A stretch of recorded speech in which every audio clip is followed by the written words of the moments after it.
Hey folks, Dave McKnight here, best-selling author of The Power Zero. Today we're tackling a question I hear all the time. It goes something like this. Dave, if the U.S. debt-to-GDP ratio is such a big problem, then why is Japan, whose debt-to-GDP ratio is way higher than ours, seem to be doing just fine? It's a fair question. After all, Japan's debt-to-GDP ratio is north of 260%, while the U.S. is sitting at around 120%. So if Japan can run massive deficits without crashing their economy, doesn't that mean we can do the same? Let's unpack that, because it turns out this comparison is more misleading than it first appears. And once we break it down, you'll see exactly why America's debt situation is not only different from Japan's, it's far more dangerous.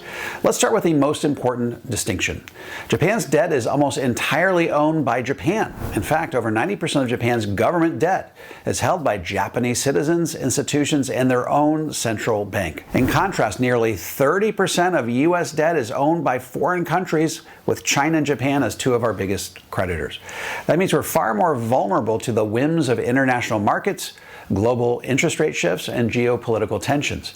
If China suddenly decides to stop buying our debt, or worse, starts selling it, interest rates will rise precipitously. And when your national debt is over $37 trillion, even a small interest rate hike has dire consequences. Now, let's talk about demographics. Japan has an aging population, yes, but it also has a very high personal savings rate. That means their citizens have a cultural habit of buying government bonds and holding them long term. That's a big reason Japan has been able to keep interest rates near zero for decades. In the US, it's the opposite story. Our personal savings rate is low, our consumer debt is high, and we're addicted to short-term spending and credit-fueled consumption. Americans don't buy treasuries out of patriotic duty. They buy stocks, real estate, crypto, and they spend the rest. That means our government has to lean more heavily on institutional investors and foreign buyers to keep the treasury machine running. If they ever lose confidence in our ability to pay, interest rates go up and our debt quickly becomes unserviceable. Let's not forget another major difference. The US dollar is the world's reserve currency. That gives us more flexibility for now. We can borrow cheaply, and other countries are willing to hold dollars because it greases the wheels of global trade. But that status is fragile. All it takes is a crisis of confidence, like defaulting on debt obligations, runaway inflation, or extreme political dysfunction, and the world could start looking for alternatives. The moment the dollar loses its reserve status, our borrowing costs skyrocket. We don't have the domestic savings culture Japan has. We'd have no choice but to dramatically raise taxes, cut spending, or some combination of the two. And that brings me to the elephant in the room: interest on the debt. Even at current rates, we're on track to spend more on interest than we do on the military, Social Security, or Medicare. According to the Congressional Budget Office, interest payments alone will approach $1.6 trillion per year by 2034, and that's assuming we have no economic crises in the meantime. That's money we don't get to spend on infrastructure, healthcare, or schools. It's a mandatory line item that grows every single year. And what do we get for all that money? Absolutely nothing. We're just renting the money we've already spent.